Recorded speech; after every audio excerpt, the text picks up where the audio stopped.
everybody, and welcome back to another episode of King of the List. Today we are going to be doing an updated version of ranking all of the bases from 3S1, 2, 3, and 4. Now that Season 4 is concluded, it is time to rank all of the bases. And this is going to be the exact same list as I did over a year ago, just with the addition of Season 4. So there are a total of 26 bases, and we are going to be covering all of them, just talking about them briefly and why I have them ranked where I do. Just a disclaimer, this is purely my opinion, not a fact, so please do not get upset if you disagree. In last place, number 26, we have Amos's base from 3S4. And the reason it's in last place is because, well, it's literally just a dirt hut. He didn't do much with it, and I don't think he would get upset at all for me putting it in last place. At number 25, we have Josh's starter house from 3S3. A very small house, and I do think that he was not planning on staying very long as he quickly moved out to build his main base. So it is very small, not a whole lot of detailing at all, even on the inside. And while it is functional, it's not the most interesting build to look at, and that's why it's on the lower end of the list. At number 24, we have Danny's house from 3S3, Josh's next door neighbor here. His house looks very cool from the outside, looks like your typical little cottage. The only problem is it is not finished on the inside, and it doesn't have as much detail as some of the other bases. Well, he did focus on the detail a lot on the exterior and on the terraforming on the outside.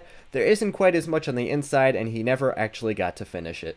At number 23, we have Julia's starter base from 3S4. Very cozy looking little base. It just didn't have much on the inside. It wasn't very big, and Julia herself wasn't super pleased with it, but I think that it looks pretty good. Just not something that you would stay in for very long. At number 22, we have Nathan's starter base from 3S3. This starter base was a very cozy, compact base, something that Nathan tends to specialize in. And while it is very functional, it is rather small, and it does come in several sections, as you can see here. But with the block palette that he chose, I do think that it looks very cool, and it served its purpose. At number 21, we have Jonathan's shipwreck from 3S3. This was his starter base, which he built a shipwreck into the side of this iceberg. He repurposed it into a base. He didn't do very much with it. As you can see, there's not a whole lot of detailing in it, but he definitely made it his own, and it was used for anything that he needed to use it for, although he quickly moved out when he discovered that it was very inconvenient to get up and down this base. But overall, it is a really cool idea for it, and that's why it's a little bit higher. At number 20, we have Nathan's secret base from 3S4. The reason why it's a secret base is because behind the painting, behind his wall here, he actually has a whole nother room, as you can see. The reason why this is at number 20 is because Nathan has a way of making bases so simple, yet so fun at the same time. This base is very practical, and that is why it is so small, but at the same time it has a very cozy feeling to it. At number 19, we have Josh's lighthouse. This was Josh's starter base from 3S4, and much like the other starter bases, it's a pretty cozy build, with a lot going on in the interior, and that's why I have it a little bit higher than the others. His ability to incorporate patterns and little details that nobody else would think of is definitely one that will set him above some of the other starter bases, and it is quite a cool one. At number 18, we have Nathan's base from 3S2. This was a little bit smaller of a base, and he didn't end up building anything larger than this later. However, much like many of his other bases, it's small, compact, and fits the exact purpose that he needed it to do. He added a bunch of farms, including an iron farm and a bunch of animal farms, and even had a secret compartment down in the basement, which was only activated by a redstone torch. Very unique, but overall it didn't have a ton of texturing, and because it is a smaller base, it's not as high as some of the others will be. At number 17, we have The Wall. The Wall was the base that was built by Amos here in 3S3. However, it's not really as much of a base as it simply is a just big structure. Amos didn't actually do anything with it in terms of living, but his plan was to encompass the entire surrounding area. He was going to surround the whole thing from all sides, and that would have been a really cool idea, and it does look very intimidating, almost in a ruined type way. The only reason it's not any higher is because it's not practical in the slightest, and it is a bit of a pain to construct as well. But the intimidation and the cool factor alone put this right around the halfway point on the list. At number 16, we have Casa de Johnny. This was Johnny's main base from 3S3, and it's a really cool idea. While there's not much texturing or detailing going on at all with this base, as it's all made out of spruce wood, it is very cool nonetheless. With the multi-tiered floors, I do also like how each floor serves its own purpose. Well, he doesn't have a whole lot going on because he didn't end up doing a whole lot. This base did everything for Jonathan that he needed it to, and it looks very cool from the outside. Definitely looks like some sort of party house that he could have had some celebrations in for all of the realm members. At number 15, we have Liam's Modern Jungle House from 3S4. A house that he put together rather quickly, but it turns out really well. It's almost like one of those episodes of Small Houses that you see sometimes on TV. A pretty small house, but it's very functional and very compact. And it looks very cool from the outside. A unique style that we don't see any other time, that I can think of at least, any time on the survival series. At number 14, we have the Shoe starter base, my starter base from 3S4.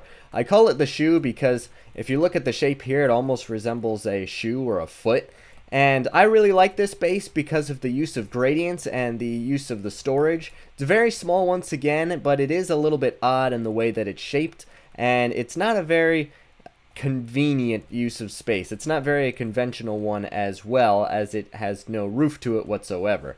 At number 13, we have the Cottage, my starter base and eventually shop from 3S3. This base, while it didn't look very pretty when it started, I do think looks a lot better now that it's finished, although it still does a little bit have that wonkiness to it, which is somewhat what I was going for. While the detailing and texturing does leave a little bit to be desired, it's not the worst thing that I've ever built, and I do think that it served the purpose of a shop and a starter base itself. Pretty cozy looking at the same time, and it was one of the largest starter bases that any of us have ever built.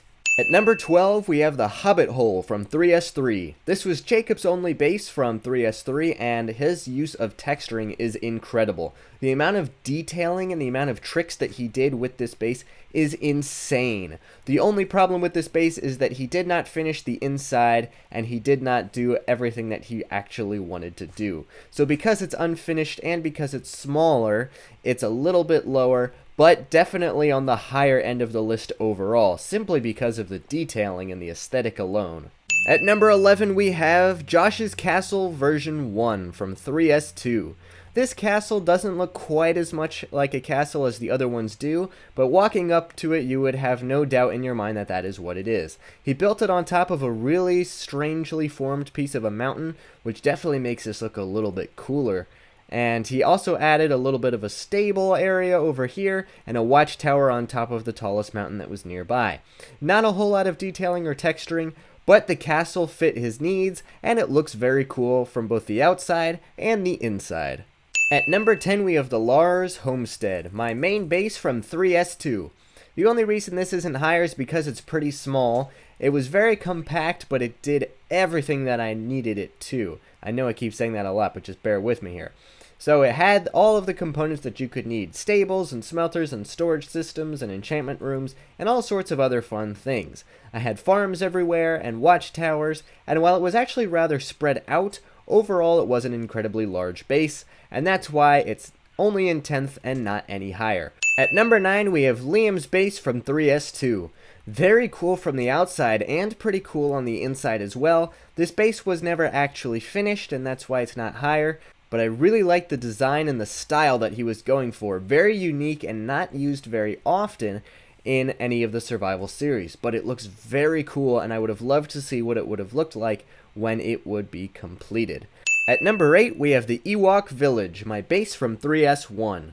The reason why I can only show you pictures and clips of this is because I do not have access to that world anymore, unfortunately.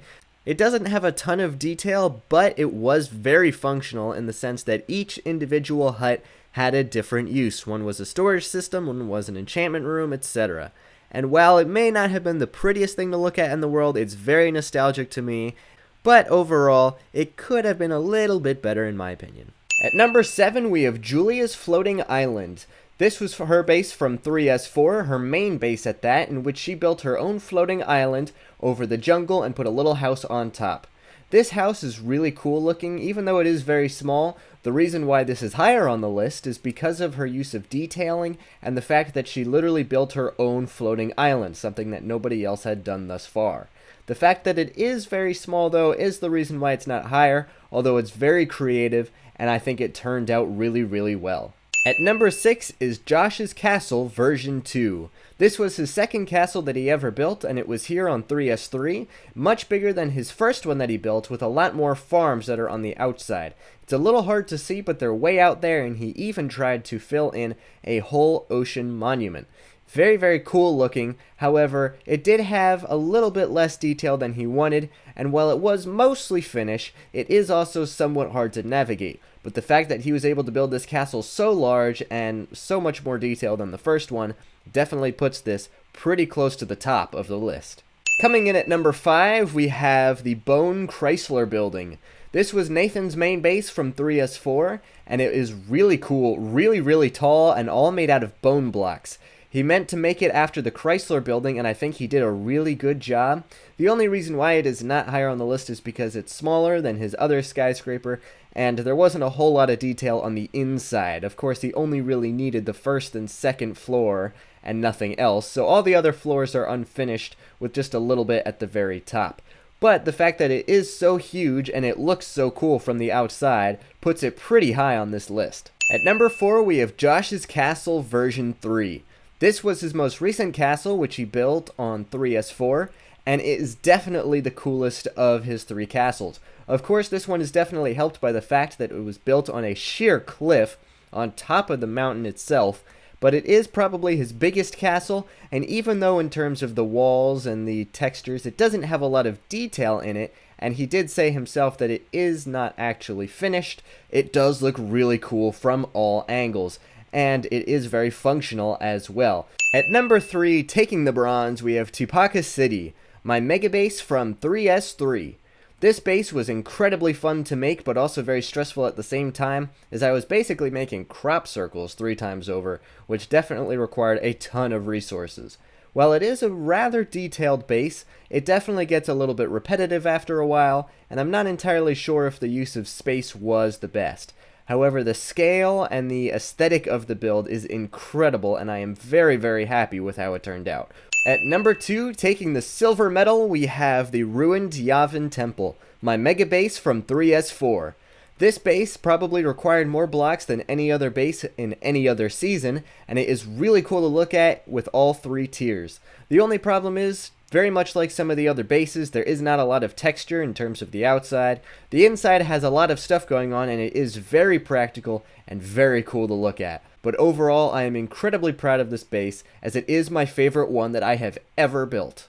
And in first place, taking the gold, we have Nathan's Skyscraper from 3S3. Still to this day my favorite base that anyone has ever constructed on the survival series. Not only did it extend almost all the way up to world height, but it also went all the way down nearly to bedrock as he excavated the bottom.